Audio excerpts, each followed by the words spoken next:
After an accident and losing my memory, I actually ended up with 4 beautiful girlfriends. Surrounding my hospital bed were 4 absolutely gorgeous faces. Every single one of them claimed to be my girlfriend. One was a cold, icy CEO. One was a top-tier celebrity A-lister. One was a caring, gentle doctor. And there was another one who looked familiar, and she was incredibly sweet. My head was buzzing.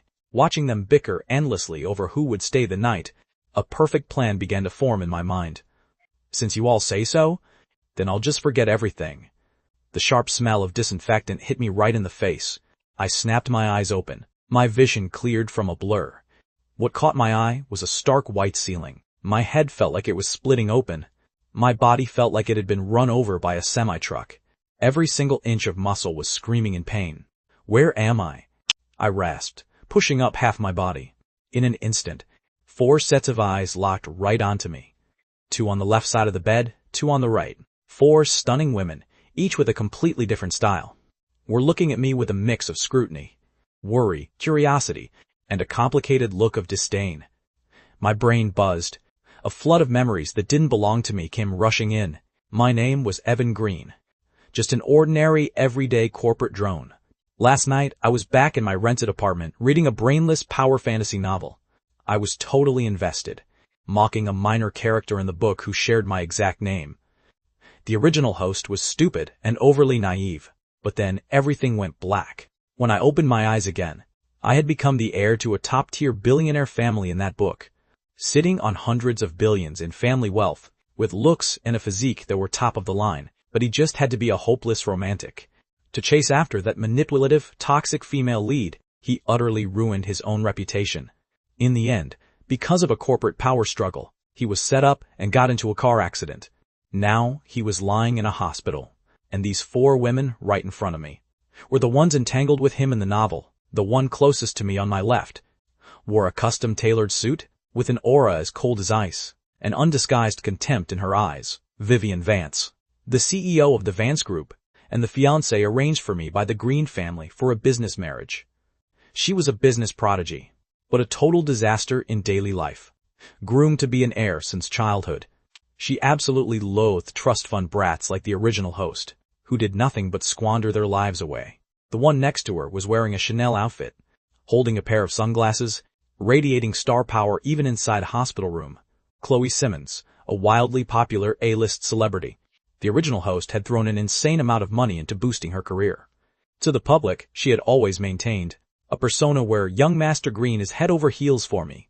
On the right side, wearing a white lab coat, looking gentle and worried, was the attending physician of this private hospital, Dr. Stephanie Lane. Every time the original host caused trouble or got sick from his wild partying, she was always the one to clean up his mess. Over time, some unspoken, ambiguous feelings had developed between them, and the one standing furthest back, wearing a simple, elegant dress, was standing there quietly.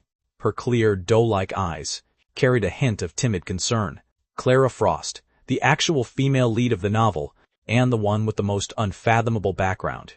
Her family's power was far above the Vance family's, but she kept a very low profile. The original host actually had an engagement with her, but he must have been blind not to see it, choosing instead to chase after all those superficial party girls. Now that the memories had fully merged, only one thought crossed my mind. I'm exhausted. Just let it all burn. I didn't want to play out any face-slapping underdog revenge storyline. I didn't want to get tangled up with this group of women. I just wanted to lie back, enjoy hundreds of billions in family wealth, flaunt my 6-pack abs, live in a luxury mansion, eat fine food, and sip premium wine. Isn't that way better than some exhausting corporate warfare or romantic drama? Evan, you're awake. Vivian Vance was the first to speak. Her voice was just as cold as her demeanor. The doctor said you took a hit to the head, and there might be some lingering side effects. There wasn't a shred of genuine concern in her eyes. It was pure scrutiny, as if she were evaluating a damaged piece of merchandise to see how much value it had left. Chloe Simmons took off her sunglasses, squeezing out a few tears. Evan, you scared me to death. If anything happened to you, how could I go on living? Her acting was so incredibly forced, it made my skin crawl. Stephanie Lane stepped forward, picking up an instrument to check my pupils. Her tone was gentle. Mr. Green, how are you feeling right now? Do you feel discomfort anywhere? I ignored them, my gaze passing through the crowd, and landing on Clara Frost, who was tucked away in the furthest corner. Stunned by my gaze, her fair face blushed slightly, and she nervously clutched the edge of her dress, looking at a loss. She's the one, the book stated. That Clara Frost was the only person who was genuinely good to the original host. She had the best family background, the gentlest personality, and her looks fit my aesthetic perfectly. She was simply the ultimate partner for my early retirement lifestyle. As for Vivian Vance, a career-driven alpha woman, being with her would be more exhausting than working a 9-to-5. Chloe Simmons, a celebrity who only wanted to use me. Too loud. Stephanie Lane was gentle, sure, but her family background was ordinary, making her an easy target for bullying in a wealthy household. I couldn't be bothered to deal with that kind of drama. A perfect plan instantly formed in my mind. I looked at the 4 women in front of me, letting a perfectly timed expression of bewilderment and confusion wash over my face. Who are you guys? Guy blinked, looking completely innocent. And who am I? The air instantly froze. 4 pairs of beautiful eyes widened simultaneously, filled with absolute shock. Vivian Vance knit her brows tightly, her sharp gaze piercing through me as if trying to drill a hole. Evan, what kind of game are you playing now? Chloe Simmons even forgot to let her tears fall. Evan, don't scare me like this. You don't recognize me anymore? It's me, Chloe. Stephanie Lane was the first to snap out of it. She immediately picked up her penlight and checked my eyes once more, her expression growing serious. The patient might have sustained a head injury from the impact, leading to temporary amnesia. I gave her a silent thumbs up in my mind. Talk about a perfect assist, amnesia it is. Vivian Vance let out a cold scoff, crossing her arms. This kind of cliché plot from a third-rate TV drama? Do you really think I'd buy it? I paid her no attention, instead looking timidly at Stephanie Lane, like a frightened little animal. Doctor, I really can't remember anything at all. My head hurt so bad. I clutched my head, doing a flawless job of faking intense pain. Clara Frost finally couldn't help but step forward, speaking in a soft, gentle voice. Stop pressuring him. He looks like he's really hurting. Doctor, is he truly suffering from amnesia? Her voice was soft and sweet like cotton candy, instantly putting one's mind at ease. Stephanie Lane nodded solemnly. Judging by his physiological responses, he doesn't seem to be faking it. We'll need a comprehensive brain scan to know the exact situation. Vivian Vance wanted to say something more, but looking at my pale face and pained expression, she ultimately swallowed her words back down. Meanwhile, Chloe Simmons had caught on to a new angle for media hype. She immediately whipped out her phone, seemingly texting her manager, a faint, subtle smile passing over her lips. Perfect. Everything was going exactly according to plan. Amnesia was the ultimate weapon to sever all ties with past troubles and kickstart my life of leisure, looking at how each of them harbored their own hidden agendas. And I, as the only person who possessed all the facts, quietly enjoyed this grand drama that belonged entirely to me. This feeling was so damn liberating. Since he has amnesia, then I will stay behind to take care of him tonight. Chloe Simmons was the first to claim the upper hand, putting on the airs of an official girlfriend. Vivian Vance shot her a cold glance. You know how to take care of someone. It'll be a miracle if you don't annoy him to death. I'll stay. President Vance, you're a high-powered CEO who deals with 1,000 matters a day. Isn't staying here a waste of your talents? Besides, weren't you the one who despised Evan the most? Chloe countered sarcastically. I am his fiancé. Taking care of him is my responsibility. Vivian brought up her status. Fiancé? Chloe laughed exaggeratingly. Just a fiancé whose engagement is about to be called off anyway. Who doesn't know that?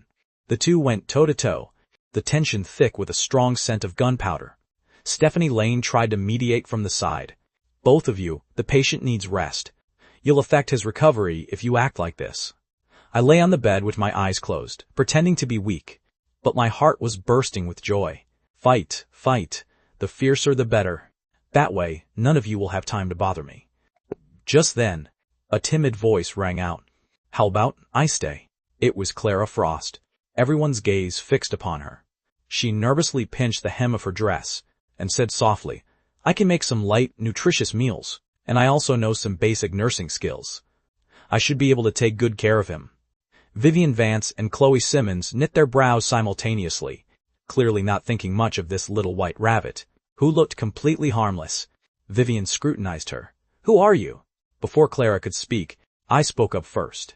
I slowly opened my eyes, my gaze landing precisely on Clara, with a hint of dependence and familiarity. I said, "I think I've seen you somewhere before." This was complete nonsense, but I knew. The effect of these words would be absolutely nuclear. Sure enough, Clara froze. Her fair face instantly flushed bright red, looking like a ripe apple. The expressions of the other three women instantly became a spectacular sight. For the first time, a crack appeared on Vivian's icy demeanor. Her eyes filled with utter disbelief. Chloe's mouth dropped wide open, enough to fit an egg. Stephanie's gentle smile also froze right on her face. This was exactly the information gap I wanted to create. I have amnesia. Yet you are the only one I have a slight, blurry memory of. What does that mean?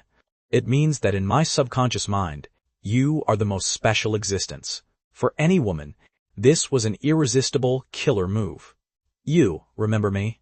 Clara stammered, her eyes sparkling with a glimmer of anticipation. Weakly, I shook my head, then nodded again.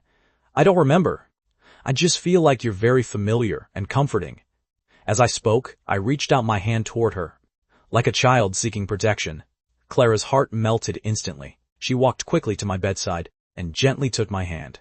Her hand was very soft and warm. "Don't be afraid, I'll stay right here with you." She comforted me softly. I took the opportunity to tighten my grip on her hand, then shot a provocative glance at Vivian Vance. Vivian's expression could no longer be described as merely unpleasant. It was an absolute thunderstorm. She stared dead at my hand holding Clara's, the look in her eyes cold enough to freeze someone solid. She couldn't understand why a simp like me, who had courted her for so long, would choose someone else as the very first person to be close to after losing his memory. This sense of losing control, to someone with an intense desire for control like her, was the ultimate torture, and I simply wanted to enjoy her breakdown, unable to figure it out, yet unable to get rid of me. Chloe was also furious, but she was a smart woman. She knew that pushing it now would only make me resent her more. She stamped her foot and said reluctantly, "Since Evan chose you, then take good care of him. I'll come back to see him tomorrow." With that, she clicked away in her high heels. Vivian gave me a deep look, her gaze incredibly complex, filled with anger, confusion, and a hint of hurt that she hadn't even noticed herself. "Get some rest." She dropped those three words and turned to leave as well. The hospital room finally quieted down. Only Clara and I were left, along with Stephanie Lane, who stood aside as a backdrop. Stephanie looked at our intertwined hands, her eyes dimming for a brief moment, before she quickly regained her professional demeanor. "Miss Frost, I'll leave Mr. Green in your hands then. If there are any issues, feel free to press the call button." "All right. Thank you, Dr. Lane." Clara replied politely. After Stephanie left, the hospital room fell into a quiet stillness. I could catch a faint scent from Clara, a delicate fragrance.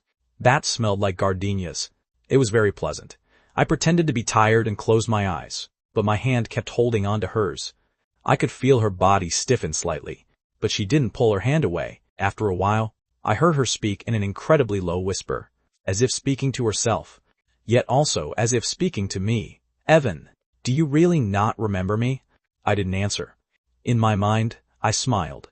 The clowns had all exited the stage. Now it was game time between the hunter and the little white rabbit. The next day, I went through the discharge procedures. Vivian Vance and Chloe Simmons arrived early in the morning and had another fight over who would take me home. Vivian wanted to take me back to the Vance estate, her reason being that, as my fiancé, she had a duty to supervise me. Chloe wanted to take me back to her villa, her reason being that she could give me meticulous care. I looked at them, feeling like I was watching two vain peacocks flaunting their feathers, noisy and ridiculous. My attending physician, Stephanie Lane, also walked in. She handed me a discharge report and gently reminded me, "Mr. Green, your body still needs proper rest. It would be best to return to an environment you are familiar with. It helps with memory recovery." Another perfect assist. I immediately seized this reason, looking at them with my innocent and bewildered eyes. I want to go home, my own home. Vivian and Chloe were choked up at the same time. They both wanted to control me within their own territory, but they forgot that I had over a dozen luxury mansions under my name. "But if you're by yourself," Clara said with some concern. I immediately turned to her. my tone filled with dependence. Will you come home with me, please? Clara's face flushed red again. She subconsciously glanced at Vivian, looking a bit hesitant. I intensified my offensive, looking at her pitifully. I don't know anyone else. I only trust you. These words were meant for Clara to hear, but even more so for Vivian. Vivian's expression instantly darkened, the air pressure around her dropping to a terrifying level. Clara's heart softened, and she finally nodded. Okay, and so, under the murderous glares of Vivian Vance and Chloe Simmons, I held Clara's hand and stepped into the Rolls-Royce Phantom that had come to pick me up. Standing by the car door was an old butler wearing a proper tuxedo, his hair combed with meticulous care. Welcome home, young master. The old butler, Uncle Zhang, respectfully opened the car door for me. Uncle Zhang was a veteran of the Green family, and the most loyal subordinate to the original host in the book. With him around, my grand plan for early retirement was already half successful. Uncle Zhang, I said as I got into the car, turning back to face him, from now on, you have full authority over my affairs. I am exhausted and just want to rest. Uncle Zhang froze for a moment, then gave a knowing smile. Yes, young master, I understand. Of course he understood. The original host used to be an energetic fool who caused trouble outside every single day, leaving Uncle Zhang constantly cleaning up after him. Now, my amnesiac self just wanted to lie back and hand everything over to him. It actually made things easier for him. He only needed to manage the general direction. This was practically the easiest job in the world. The car drove smoothly toward the Green estate. Clara Frost sat beside me, looking a bit restless and uneasy.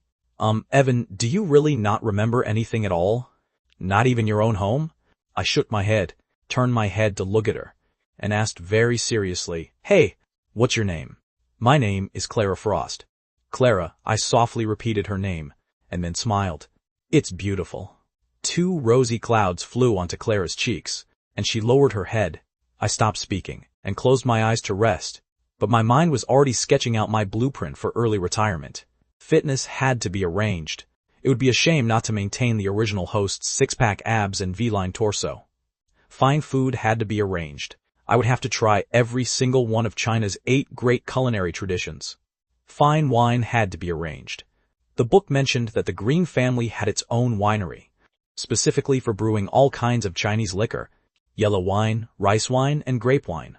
I didn't really care for that sour, bitter grape stuff. As for women, I glanced at Clara beside me. She was beautiful, had a gentle personality, came from a clean background, and possessed a powerful family status that could help block countless troubles for me. Most importantly, she was very sweet and wouldn't bother me. She was simply the perfect companion for an early retirement lifestyle. The car drove into a vast estate and stopped in front of a grand, castle-like building. So, this is my home. I led Clara out of the car. Uncle Zhang had already arranged everything. Young master, your room has been rearranged according to your preferences. Is this Miss Frost? The guest room is ready as well. I took Clara's hand and told Uncle Zhang, no need for a guest room. She's staying with me. Hearing Uncle Zhang, Clara's face instantly turned completely red, and she stammered, No, that won't do. I looked at her with a completely innocent expression. Why won't it do? I get scared sleeping alone. Didn't you promise to stay with me?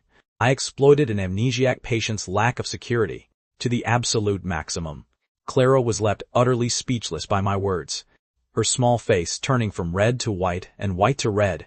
In the end, she could only let out a hum that sounded like a buzzing mosquito. I smiled with satisfaction. Handled. Right then, my phone rang. Uncle Zhang handed it over. I saw the caller ID showed it was Vivian Vance. I pressed decline without hesitation and threw the phone back to Uncle Zhang. From now on, block any numbers from people I don't know. Yes, young master. Uncle Zhang understood perfectly. Inside another car not far away, Vivian Vance listened to the prompt coming for her phone. The number you have dialed is currently busy. Her fingers holding the steering wheel turned white from gripping it too hard. She didn't understand why everything had spiraled out of control. The man who used to pin her number to the top and answer any of her messages in seconds had actually hung up on her just now. On top of that, he had even brought another woman back to his home. An unprecedented irritation and panic gripped her heart. My life of leisure officially began. Every day, I slept until I woke up naturally, worked out a bit, and then strolled around the estate, Uncle Jong managed my life with flawless precision. Breakfast was Cantonese dim sum. Lunch was authentic Sichuan cuisine. And dinner was exquisite Huaiyang dishes. During afternoon tea, Uncle Jong would prepare my favorite, home-brewed rice wine, along with a few side dishes. Sitting in the garden pavilion, I would spend the whole afternoon there. This kind of heavenly existence? I wouldn't trade it even if you offered to make me an emperor. Clara was very restrained at first, but gradually she began to loosen up. She discovered that I really didn't care about anything, spending every day just eating and drinking, like an idle loafer. Yet this idle loafer possessed a surprising amount of charm. When I was working out, she would rest her chin in her hands and watch me quietly from the side. Occasionally, when I did pull-ups and rose above the bar, revealing my V-line torso, her cheeks would secretly flush red. When I tasted fine food, she would curiously ask me about the characteristics of various cuisines. Her eyes filled with admiration. When I poured and drank by myself, she would sit opposite me, listening to me talk about the lore and historical anecdotes behind the wine. She grew more and more curious about me, and also closer and closer. "Evan, can I touch your abs?" That afternoon, after I finished a set of bench presses in the gym, sweat trickled down the lines of my muscles. Clara handed me a towel, her eyes fixed intently on my midsection with a sparkling gaze. She had finally built up the courage to ask this question. I smiled, grabbed her hand, and pressed it directly onto my abs. "Go ahead and check the results." Her hand jerked as if she had received an electric shock, and her face instantly flushed red all the way to her ears. The firm texture, carrying a burning heat, was transmitted from her palm. "How is it? Do I pass?" I leaned in close to her, lowering my voice to ask. Her brain had completely short-circuited, leaving her able only to nod foolishly. Looking at her pure and adorable reaction, my heart felt a bit teased. She truly deserved to be the female lead of the book. Such a wonderful and pure angel. Just as I wanted to take advantage of the moment to steal a kiss, the phone in my pocket vibrated again. Uncle Jong was holding it for me. He glanced at it, walked over and said, "Young master, it's Ms. Vance." It was Vivian Vance again. This woman had been acting like crazy lately, calling me 800 times a day. "Hang up." I waved my hand impatiently. "Young master," Miss Vance said, "if you don't answer the phone again, she will come over in person." "Let her come," I scoffed. I wanted to see exactly what she thought she was doing. Half an hour later, a fiery red Ferrari sports car, executing an aggressive drift and tail whip, halted right in front of the villa entrance. Vivian Vance was dressed in a sleek black outfit, stepping in with her high heels, radiating a massive, overbearing aura as she walked in. The moment she entered the door, she saw Clara and me. I had just finished a shower, leaving my upper body bare and wrapping only a bath towel around my waist. Water was still dripping from my hair, while Clara was holding a hairdryer, carefully helping me dry it. The scene looked both cozy and intimate. Vivian's pupils contracted sharply. The coolness and self-restraint she took pride in shattered completely to pieces at this exact moment. "Evan," she all but ground out my name through clenched teeth. "What do you think you're doing?" I shot her a lazy glance, deliberately nudging my head against Clara's neck, breathing in the sweet, pleasant scent of gardenias on her body. As you can see, enjoying life. Clara completely stiffened from my actions, her face blushing so hard it looked ready to bleed, and she didn't even know where to put the hand holding the hairdryer. Enjoying life? Vivian Vance let out a furious laugh. "Evan, do you have any idea that Zenith Tech, under your name, is currently facing the risk of being acquired? The competitors have already driven the price down to the absolute bottom. If you don't take action now, the company is going to change hands." I remembered this. There was indeed such a plot line in the book. It was a business rival of Vivian's, who wanted to deal a blow to the Vance family's industries by acquiring Zenith Tech. To show off in front of Vivian, the original host had personally stepped into the ring to fight the competitor, only to end up completely overwhelmed. In the end, it was Vivian who stepped in to resolve it. This was also a major event that made Vivian despise the original host even more. "So what?" I let out a yawn, looking entirely unconcerned.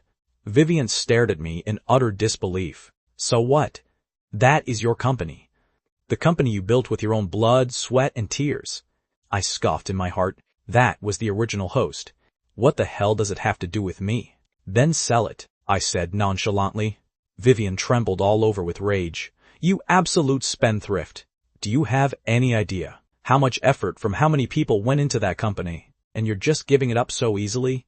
Otherwise, I countered, I have amnesia. I don't know anything. Dealing with such troublesome company matters is way too exhausting. Selling it for cash, so I can keep living a life of leisure. Isn't that great? This declaration of early retirement completely shattered Vivian's psychological defenses. She had always thought that, although Evan was a spoiled brat, he still cared about the company he had founded with his own hands. She had come today wanting to see him completely overwhelmed, so she could appear like a savior and make him profoundly grateful to her. But she never in her wildest dreams expected that I wouldn't play by the rules at all. I simply chose to give up. You really are completely hopeless. She pointed at me, too angry to speak. I couldn't be bothered to deal with her, so I said to Uncle Jang, who was standing by, Uncle Jang, show our guest out. If this Miss Vance comes back again, just block her at the door and tell her I haven't gotten out of bed yet. Yes, young master. Evan, you get back here. Vivian still wanted to say something, but I simply took Clara's hand and went upstairs. Clara, let's go try the yellow wine Uncle Jang just brewed. Bang! A loud crash echoed from downstairs, sounding like something had been smashed. I didn't even need to look to know that the great CEO Vivian Vance was throwing a furious tantrum. Wonderful, watching these self-righteous clowns drive themselves crazy because I refused to play by their rules. Watching them break down, this brought me far more pleasure than any corporate victory ever could. After Vivian was driven away by my antics, she indeed didn't come back to bother me. However, the crisis surrounding Zenith Tech was being wildly discussed all over the financial news. Everyone was waiting to watch the Green family fail, waiting to see how an amnesiac spendthrift like me would squander the entire family fortune. Vivian was also waiting. She was waiting for me to run out of options, and then go beg her. Unfortunately, I was about to disappoint her. I continued to spend my days eating, drinking, and having fun, and I even opened an account on social media. The handle was simply Evan Green. Has he gotten out of bed today? The daily status update consisted of just a single image, scenery from different angles around the estate. The caption was always, "The weather is nice. Perfect for early retirement." At first, everyone was mocking me. The Green family is finished with this spendthrift. He's still in the mood to post scenery. Zenith Tech is about to go bankrupt, and he's still relaxing. Verified, the most detached trust fund kid in history. However, 3 days later, a piece of breaking news exploded across the entire business world. Zenith Tech mounts a stunning counterattack. Core technology achieves breakthrough progress. Stock price skyrockets 300% overnight. Mysterious buyer seeks to acquire Zenith Tech at a high price. Turned down flatly by Chairman Evan Green. Too lazy to negotiate, not selling for any amount of money. According to an inside source, Chairman Evan Green never showed his face throughout the entire process, only issuing directives through his assistant, strategizing and securing victory from miles away. As soon as the news broke, everyone was completely dumbfounded. The faces of those who were waiting to laugh at me were slapped completely swollen, especially Vivian Vance. I could just imagine what a spectacular expression would appear on that icy face when she saw this news. In the evening, Uncle Jang came to report to me, "Young master, everything has been settled according to your instructions." I lay on a lounge chair by the swimming pool, sipping iced sour plum drink, too lazy to even open my eyes. The so-called technological breakthrough was nothing more than me taking a piece of tech knowledge from my mind that was 10 years ahead of this world, randomly picking a concept to write down on paper and tossing it to Zenith Tech's R&D department. The so-called brilliant strategizing was nothing more than a single sentence I said to Uncle Jang, "Take that guy who wants to buy us out and bankrupt him for me." Uncle Jang's execution capability never disappointed me. He mobilized the Green family's massive, hidden underground network. In just a single afternoon, he caused that arrogant competitor who didn't know his place to suffer a complete collapse of his capital chain, forcing him to declare bankruptcy. A warning to the rest. From then on, no one ever dared to target Zenith Tech again, and I only needed to lie back and enjoy the fruits of victory. This feeling of winning while doing absolutely nothing was simply too damn liberating. My social media account also exploded with popularity overnight due to this incident. Evan Green didn't get out of bed today either. This topic actually surged to the #1 spot on the trending list. My follower count skyrocketed from a few hundred to several million. The comments section suddenly changed its tone entirely. Holy crap! What kind of god-tier boss is this? Bankrupting his rival while resting in bed. This is the true definition of a dominant CEO. Just giving orders is enough. No need to lift a finger himself. Hubby, do you still need a human accessory? The kind that can give massages and warm the bed. Hubby, look at me. Do I still have a chance? Clara held the phone, reading the comments to me one by one, laughing until she was leaning back and forth. Evan, you're so incredibly popular right now. Her big eyes curved into crescent moons. What's the use of that? It can't put food on the table, I said lazily. Clara, I'm hungry. I want to eat the osmanthus cake you make. Okay, I'll go make it for you right away. She immediately put down her phone and ran toward the kitchen like a cheerful little rabbit. I watched her retreating figure, the smile on my lips growing deeper and deeper. Wealth, leisure, good looks, a fine physique, and a sweet, adorable, beautiful woman who could cook exquisite food keeping me company. This life of early retirement was absolute perfection. Just then, my phone rang again. I picked it up and looked. It was a text message from an unknown number. This is Vivian Vance. This is Vivian Vance. Can we meet up? Her tone was more polite than ever before, even carrying a hint of pleading. I raised an eyebrow and typed a two-word reply, not free. Then I powered off the phone and tossed it aside. If you wanted to see me, what were you doing before this? Now you're the one begging me, not the other way around. Wanting to see me depends entirely on my mood. And my mood depends entirely on how comfortably I can lounge around. I rejected Vivian Vance, but she obviously didn't give up. The next day, a gold-embossed invitation was delivered to the estate. It was for a commercial charity gala, hosted by the Vance Group, and it explicitly invited me by name. Young master, Miss Vance said, that for this gala, many big shots from the political and business sectors will be attending, which will be helpful for your future networking. Uncle Zhang handed the invitation to me. Networking? I scoffed. Do I even need that kind of stuff? Class expensive from working. To me, so-called networking just means whether other people need me or not. As long as I'm strong enough, they will naturally swarm around me like flies. Not going. I waved my hand, getting ready to continue my grand cause of lounging around. Just then, Clara Frost spoke up timidly. The invitation says that all the auction proceeds from this gala will be fully donated to the Starlight Orphanage. Starlight Orphanage? I froze for a moment. The book mentioned that, although Vivian Vance had a cold exterior, she actually had a kind heart. She had been anonymously sponsoring an orphanage all along, and it was this exact Starlight Orphanage. This was the softest place in her heart, and it was also her well-kept secret. Clara looked at me, with a hint of anticipation in her eyes. I used to volunteer at that orphanage before.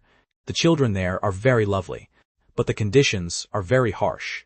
Looking into her clear eyes, my heart stirred. Going to the gala wasn't to give Vivian face, but because this was a perfect opportunity to score points with Clara. At the same time, it could also make Vivian realize much more clearly that she had completely lost me. Since our Clara has spoken up, then let's go. I pinched her cheek and said dotingly. Clara's face instantly turned red, and she protested softly. Don't call me that so casually. Then what should you call me? Evan Green sounds way too formal. I shook my head in dissatisfaction. From now on, call me Evan. Evan, her voice was as faint as a mosquito. I smiled with satisfaction. On the night of the gala, I wore a top-tier custom Armani suit, while Clara wore a moon-white long gown, making her look like a fairy under the moonlight, completely detached from the mortal world. The moment we appeared, we became the focus of the entire venue. The man was flawlessly handsome. The woman was exquisitely beautiful. And standing together, they looked exactly like a match made in heaven. Countless gazes swept over us, filled with admiration, envy, and curiosity. The most intense glare among them came from the host of the banquet, Vivian Vance. Today she wore a black strapless evening gown, noble and glamorous, like a black rose covered in thorns. When she saw me, holding Clara's hand so easily as we walked in, the hand holding her wineglass trembled imperceptibly. She forced herself to walk over calmly, with a polite, business-like smile on her face. Evan, you're here. And this is... Her gaze landed on Clara, carrying a hint of scrutiny and hostility. I ignored her completely, instead lowering my head to say gently to Clara, Are you tired? Do you want to grab something to eat first? Clara felt a bit nervous, whispering softly, I'm not hungry. Then, have some juice. I pulled her along and walked straight toward the buffet area, leaving Vivian completely stranded on the spot, openly practicing a double standard. This was exactly the effect I wanted. I wanted to let everyone see. But in my heart, Clara was one of a kind, while you, Vivian Vance, were nothing more than an irrelevant bystander. Vivian's face instantly turned deathly pale. The surrounding guests also noticed the tension and began to whisper among themselves. Isn't that young Master Green President Vance's fiancé? How come he brought a different woman here? You don't know? I heard young Master Green got amnesia a while ago, and he doesn't recognize anyone except that girl. For real? Then isn't President Vance wealthy family drama? The water runs deep. These gossiping voices were like needles, stabbing right into Vivian's heart. She clenched her fists tightly, her fingernails digging into her palms. She didn't understand why things had turned out this way. Clearly, she was his fiancée, and clearly, he used to be completely submissive to her. Why did a single car accident change everything? The main event of the gala was the charity auction. I showed very little interest in the first few auction items, until the host brought up a painting. Next up is this piece, an oil painting titled Starry Sky, collectively created by the children of the Starlight Orphanage. The starting bid is $10,000, and all proceeds will be used for the renovation of the orphanage. I saw Vivian's eyes light up. She was clearly determined to get this painting. $100,000, a wealthy merchant raised his paddle. $200,000. Another followed immediately after, and the price kept climbing up. Vivian didn't place a bid yet. She was waiting for the end when no one else was competing, to seal the deal with one final bid. When the price reached $500,000, the room gradually cooled down. The corners of Vivian's mouth curved into a confident smile, and just as she was about to raise her paddle, I beat her to it, lazily raising my paddle. $5 million. The entire venue went dead silent. Everyone looked at me as if I were a madman, watching me spend $5 million to buy a child's scribble. Did this young Master Green not only have a massive personality shift after his amnesia, but also lose his mind entirely? The host was also dumbfounded, asking me in a stammer, $5 million? Mr. Green, are you sure it's $5 million? Yes, I nodded, then turned my head to say to Clara beside me, didn't you say you like the children? Let's buy this painting and hang it in our bedroom, all right?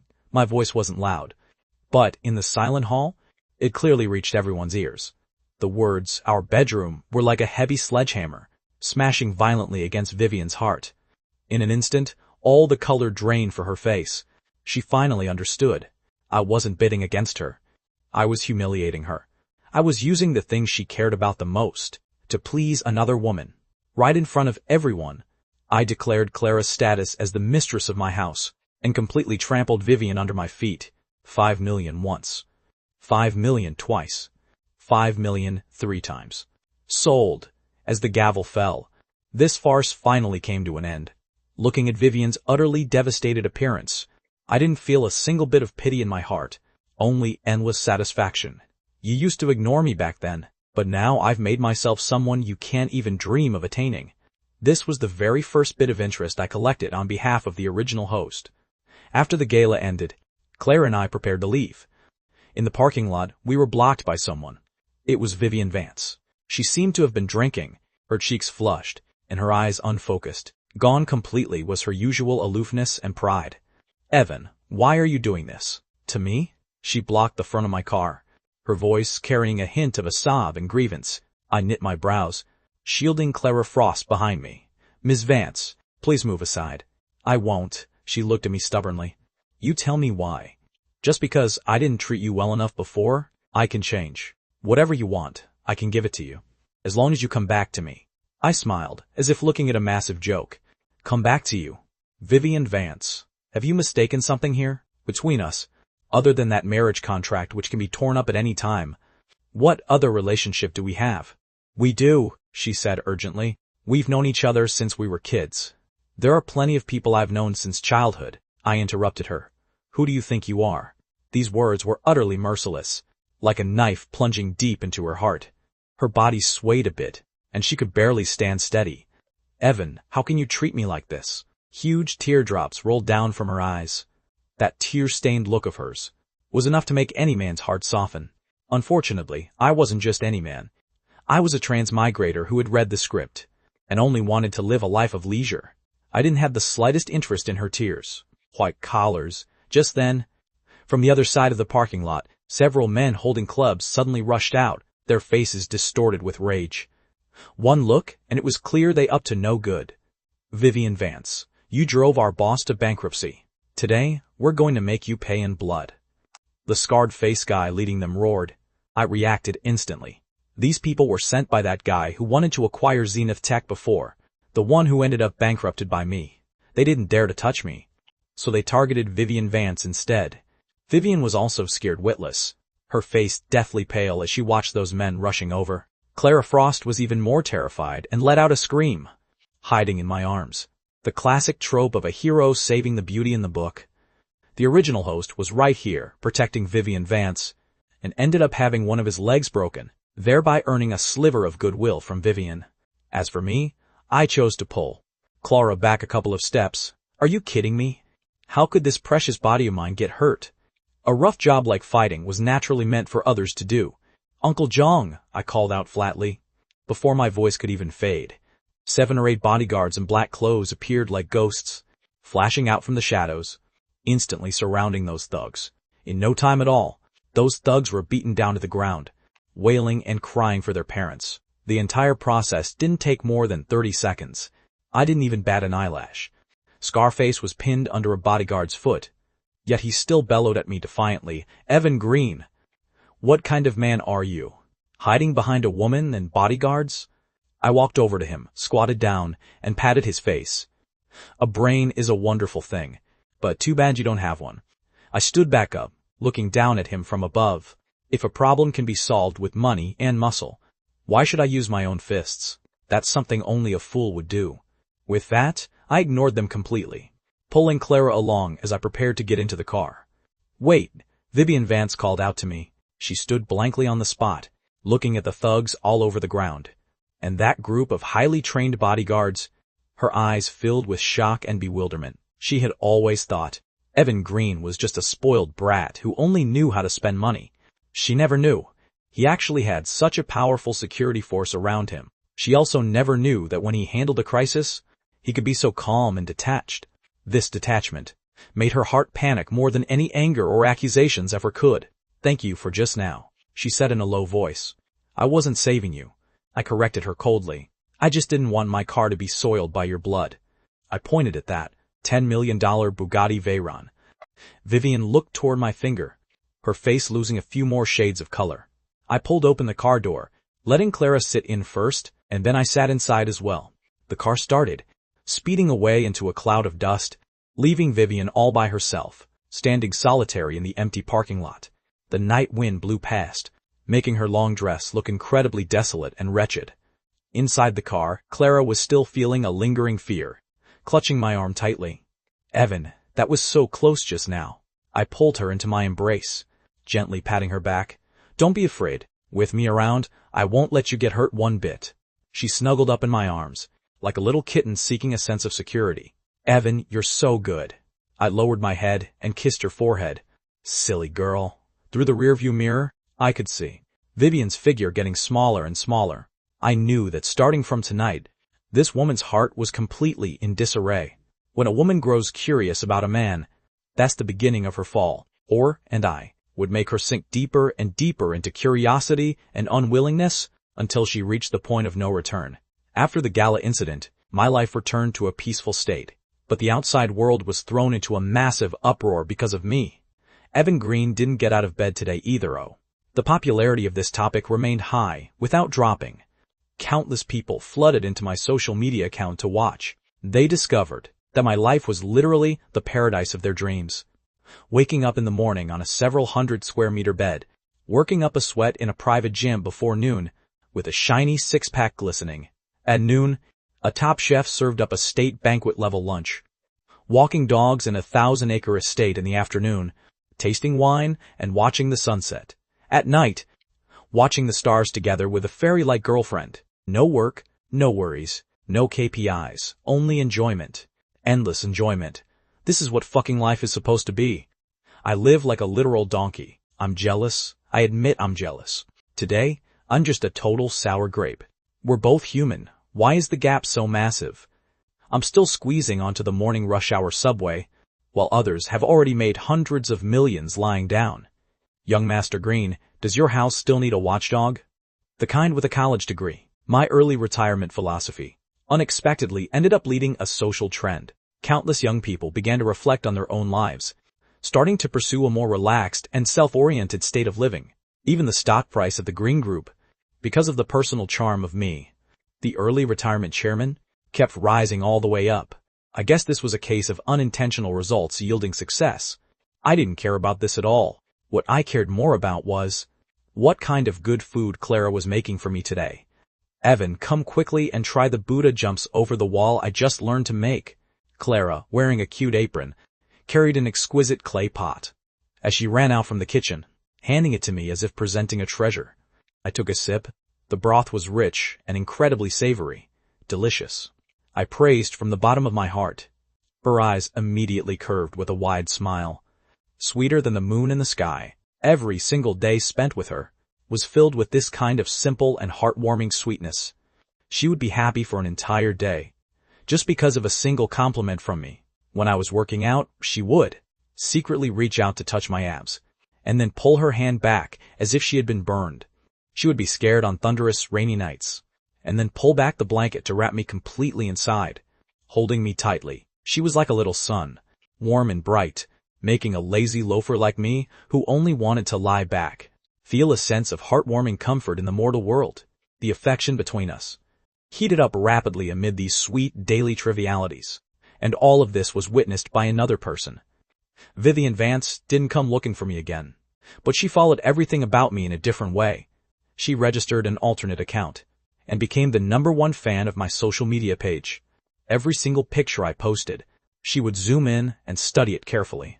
When she saw me tasting wine in the garden, she would go look up the origin of that bottle.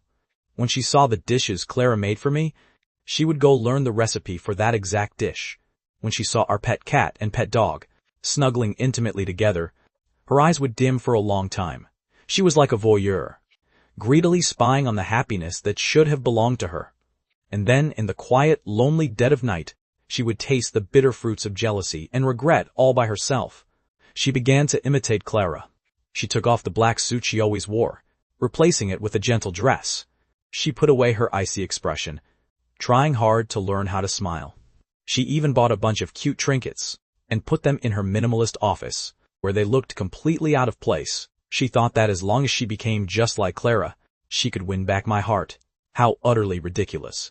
She didn't understand at all that what I liked was never Clara's gentleness, but Clara herself. She was one of a kind. Any clumsy imitation would only come across as a cheap knockoff, ludicrous and laughable. Uncle Jong saw all of this, and then told it to me like a joke. Young master, Miss Vance actually wore a floral dress to the office today. It scared the living daylights out of her subordinates. I was currently enjoying being hand-fed by Clara, too lazy to comment. She also bought a ragdoll cat that looks exactly like the one Miss Frost keeps, but the cat wouldn't let her hold it, and even gave her a scratch. Huh. Young master, do you think this Miss Vance has gone completely mad?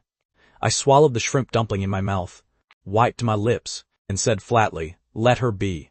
An irrelevant person is not worth wasting our time on. Yes, irrelevant. From the very moment she looked down on the original host back then, she had already been given a death sentence in my book. Everything I was doing now was merely executing a long, slow, and agonizing torture. The peaceful days didn't last long before being disrupted again. This time, the trouble came from Chloe Simmons. This A-list celebrity had tasted the sweetness of the amnesiac boyfriend topic and was having a blast using it for media hype.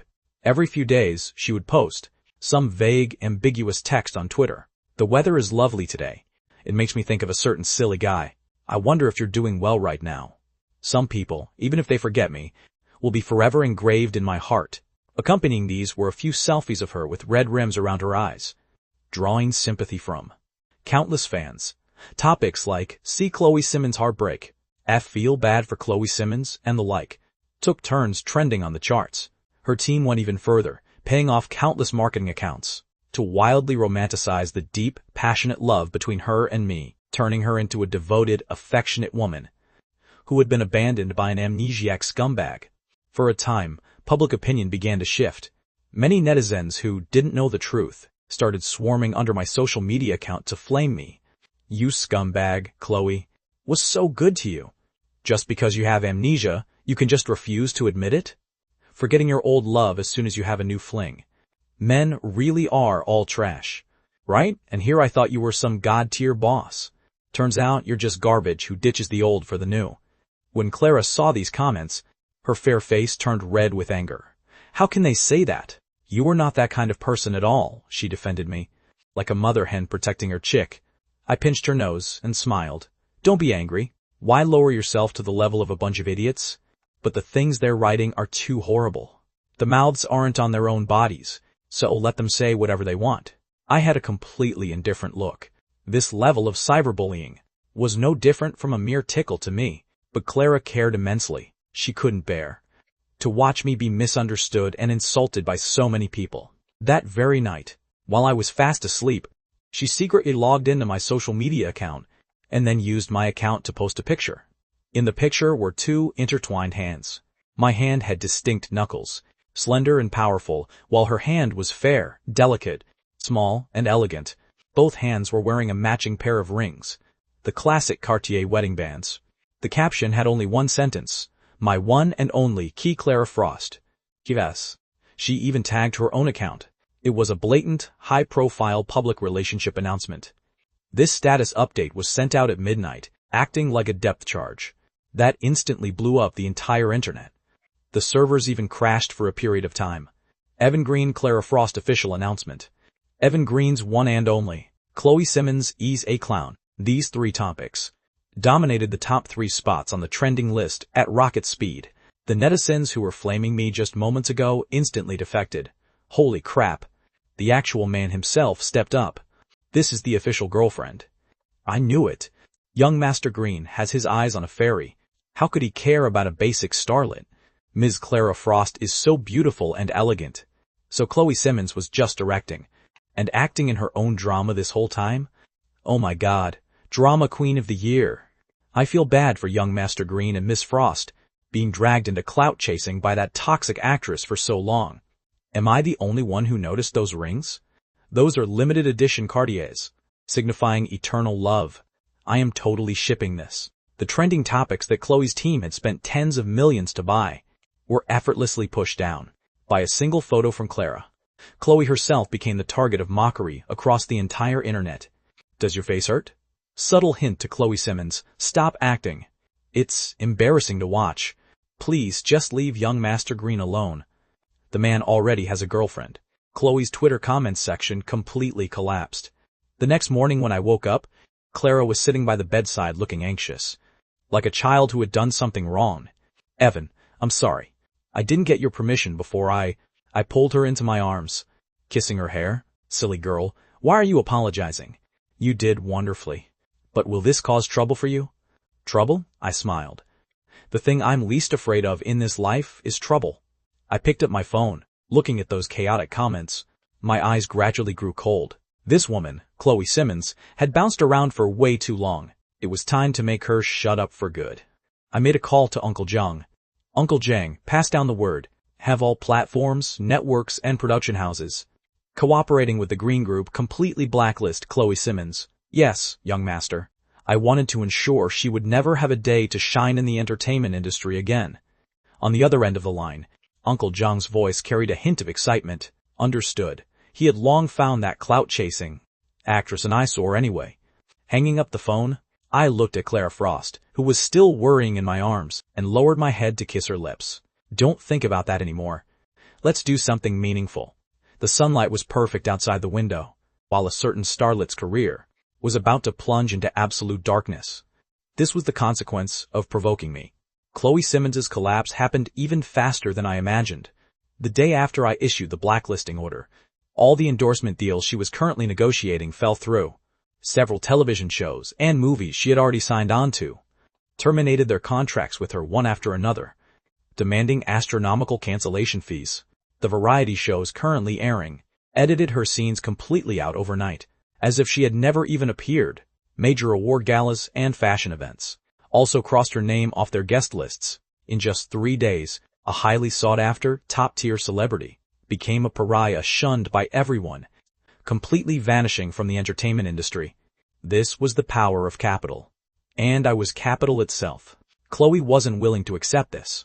She wanted to come beg me, but she couldn't even get past the main gate of the Green Estate. She called me, and I blocked her directly. She even tracked down Vivian Vance, hoping Vivian would intercede on her behalf. In the end, Vivian only gave her a cold reply. You brought this on yourself. When a wall starts to collapse, everyone gives it a push. That was reality. With that little nuisance Chloe Simmons taken care of, my life returned to its peaceful early retirement mode. The affection between Clara and me also took a step forward due to the public relationship announcement. She was no longer as shy as before, and began to proactively take advantage of me. For instance, when I was reading a book, she would curl up in my arms like a cat, her small hand restlessly tracing circles on my abs. For instance, when I was swimming, she would suddenly hug me from behind, blowing air into my ear and whispering, "Evan, your physique is so good." For instance, in the kitchen early in the morning, when I pretended to fail at frying an egg, she would loop her arms around my waist from behind and guide my hands step by step. Her warm breath would brush against the side of my neck, tickling me. This girl, who was originally pure as a blank sheet of paper, was being stained with my colors step by step. I thoroughly enjoyed it. Today was my birthday. Uncle Jang had decorated the entire estate like a fairy tale world, preparing to host a grand birthday party. But I declined. I only wanted to spend it with just Clara. In the evening, she personally prepared a table full of my favorite dishes, and even made a very beautiful birthday cake. "Evan, happy birthday." She lit the candles, her eyes sparkling brightly in the candlelight. "Make a wish." I closed my eyes, pressing my hands together. Honestly, I didn't have any grand wishes. Everything I possessed right now already exceeded my wildest imaginations. If I absolutely had to make one, it would be that these days of early retirement could go on forever. Opening my eyes, I blew out the candles. Clara held a piece of cake out in front of me. "Quick, taste it. I spent a long time learning how to make it." Just as I was about to open my mouth, she suddenly pulled the cake away, leaned over, and left a light, fleeting kiss on the corner of my mouth. "Some frosting got on your lips," she whispered, her face turning red. I froze. My heart unhelpfully skipped a beat. Looking at her shy, yet slightly mischievous appearance, my Adam's apple bobbed involuntarily. I pulled her into my arms with a sudden tug, cupped the back of her head, and kissed her fiercely. This kiss was no longer a gentle, testing touch like before, but was filled with aggression and possessiveness. I parted her lips, conquering territory, and plundering every ounce of sweetness inside her mouth. Clara was very unpracticed at first, but very soon under my lead, she began to respond passionately. When the kiss ended, she was already limp in my arms, panting for breath, with a watery sheen in the corners of her eyes, looking unfocused and alluring. "Clara," I said, my voice raspy, whispering in her ear, "don't leave tonight." Her entire body shivered, and then she buried her face in my chest, giving a barely audible, At that exact moment, in the night sky outside the window, brilliant fireworks suddenly exploded. It was arranged by Uncle Zhang. The multicolored radiance illuminated the entire night sky, and also lit up our tightly embraced figures. I scooped her up in my arms, and strode toward the bedroom. Tonight was destined to be a sleepless night, the wedding night bliss. 10,000 words are omitted here. Please fill in the blanks yourself. The next day, I woke up feeling completely refreshed. Clara was still fast asleep in my arms, her long eyelashes like two little fans, with a hint of a sweet smile lingering on the corners of her mouth. I lowered my head and pressed a kiss onto her smooth forehead. The feeling of having her was 100 times more wonderful than I had imagined. I suddenly understood a bit why ancient emperors would choose never to attend morning court again. A gentle wonderland is the grave of heroes. The ancients certainly didn't lie. Just as I was enjoying this rare, tender moment, the phone by the bedside rang at an inappropriate time. I picked it up and looked. It was actually Vivian Vance. This woman really was like a ghost that wouldn't leave. I originally wanted to hang up directly, but on second thought, I pressed the answer button and deliberately turned on the speakerphone. "Hello?" My voice, carried a hint of raspy laziness from just waking up. Evan, on the other end of the line. Vivian's voice was a bit hesitant, and also a bit tense. Are you free today? I want to talk to you. Talk about what? Talk about our future. She built up the courage to say. I almost laughed out loud. Our future? She really dared to think it. Before I could even speak, Clara shifted in my arms, letting out a cute, sleepy murmur. Evan, stop it. She rolled over, tangling herself around me like an octopus, her small face nuzzling against my chest. As she drifted back to sleep, this tiny bit of sound was clearly transmitted through the speakerphone to the other end of the line. Vivian's voice came to an abrupt halt. The air went dead silent. I could easily imagine that her face at this moment must be darker than the bottom of a pot. After a full half a minute, she finally used a broken, trembling voice to ask, You and her? You two, as you heard, I said flatly, with a hint of flaunting amusement in my tone. My girlfriend was exhausted last night, and she is still asleep. Rapid breathing came from the other end of the line, like a trapped beast on the verge of suffocation. President Vance. I switched into a formal, business-like tone. If this is about business, please schedule an appointment with my assistant. If it's personal, then there's no need. My girlfriend gets jealous easily, and I don't want her to misunderstand. After saying that, I gave her no chance to respond, and hung up directly. After saying that, I didn't give her another chance to speak, and hung up the phone directly. The world was finally quiet. I looked down at the person in my arms, the smile on my lips growing wider and wider. Destroying the heart is the ultimate blow. To deal with a woman like Vivian Vance, who was proud to her very bones, nothing could shatter her will more than letting her hear with her own ears the man she loved sharing an intimate, tender moment with another woman. I just wanted to make her suffer repeatedly in the abyss of jealousy and regret, unable to find peace in life, and unable to find release in death. On the other side, in the CEO's office of the Vance Group, Vivian Vance sat on the floor, dazed. The phone slipped from her weak hand, crashing onto the cold floor, the screen shattering to pieces. My girlfriend was exhausted last night. My girlfriend gets jealous easily. Evan's words echoed repeatedly in her mind like a curse. Every single word was like a poisoned knife, gouging violently at her heart. She had always thought she still had a chance. She thought that as long as she swallowed her pride, as long as she became gentler, Evan would change his mind. But she was wrong. Dead wrong. Not only did he not love her anymore, he had already advanced to the most intimate stage, with another woman. Meanwhile, she was like a complete clown, still fantasizing about that ridiculous future. A massive wave of humiliation and despair completely consumed her. She wrapped her arms around herself, curling up in the corner, like a wounded, solitary wolf, letting out a long-suppressed, painful whimper. For the first time, she cried for a man, weeping as if her heart were tearing apart. I completely laid my cards on the table. I didn't have amnesia at all. This news spread across the entire internet through a live stream. That day, Clara Frost had a sudden whim, and wanted to go live to interact with her followers, and share a bit of our daily life. I couldn't win the argument against her, so I could only agree. In the live stream room, she was just like a little girl, excitedly showing everyone our home, our pets, and the exclusive walk-in closet and art studio I had built for her. The fans were squealing with delight.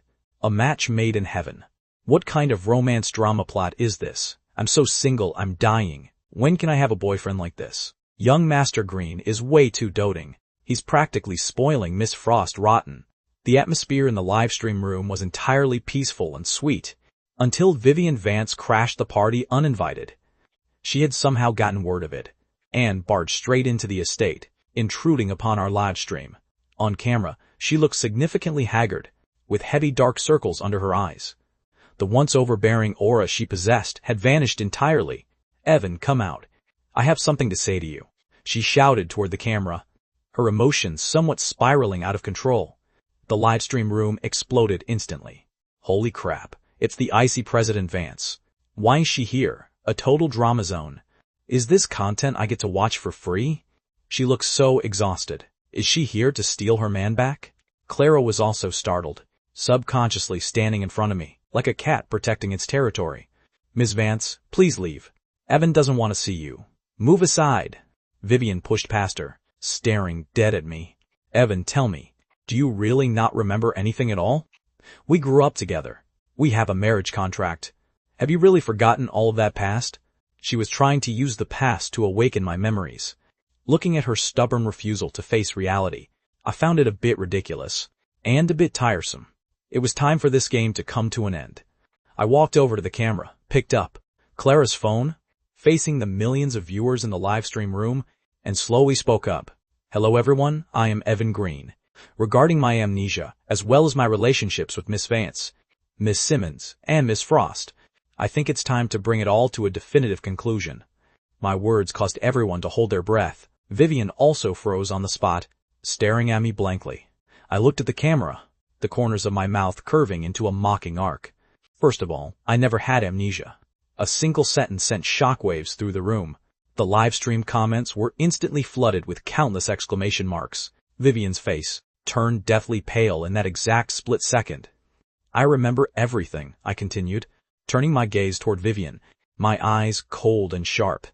I remember how you looked down on me, how you treated me like a dispensable accessory. I remember how Chloe Simmons used me. As a stepping stone for her career advancement.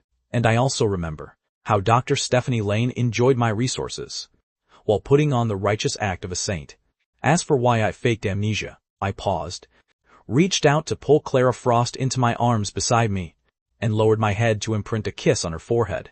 Because I was exhausted. I didn't want to play those boring wealthy family games with you guys anymore.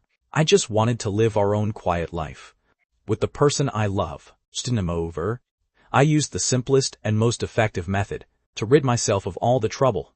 I looked at Vivian, saying every single word deliberately. Faking amnesia was simply to make you clowns show your true colors on your own, and then willingly get the hell out of my world. Now, as you can see, my goal has been achieved. The game is over. Miss Vance. My words were like the sharpest sword, completely piercing through Vivian's final disguise and dignity. She staggered backward a few steps, her eyes hollow, muttering to herself, "No, impossible, you're lying to me." "Lying to you?" I chuckled. "What do you have that is worth me lying for?" From beginning to end, you were nothing more than a self-indulgent clown in this play of mine. Vivian could no longer withstand this massive blow. A mouthful of fresh blood sprayed for her lips, and she fell straight backward, collapsing. The live stream room had gone completely wild. This staggering plot twist left everyone utterly dumbfounded. Meanwhile, I calmly shut down the live stream, and then placed a call. "Uncle Jean, there's a woman who fainted by the entrance. Call an ambulance to haul her away. From now on, do not let any irrelevant person set foot inside the estate again." After finishing all of this, I picked up Clara, who was also in a state of shock, and headed back to our room. "Evan, she looked at me, her eyes complex. I kissed her, interrupting any questions she wanted to ask. "Don't be afraid, it's all over." Yes, it was all over. Those entangled past events, and those annoying people, would completely become a thing of the past. From now on, my world would only have blue skies, white clouds, exquisite food, fine wine, and the person I loved most. My life of early retirement had only just begun. The end. Hey guys, please like and follow. This account will keep updating more web novels and comics.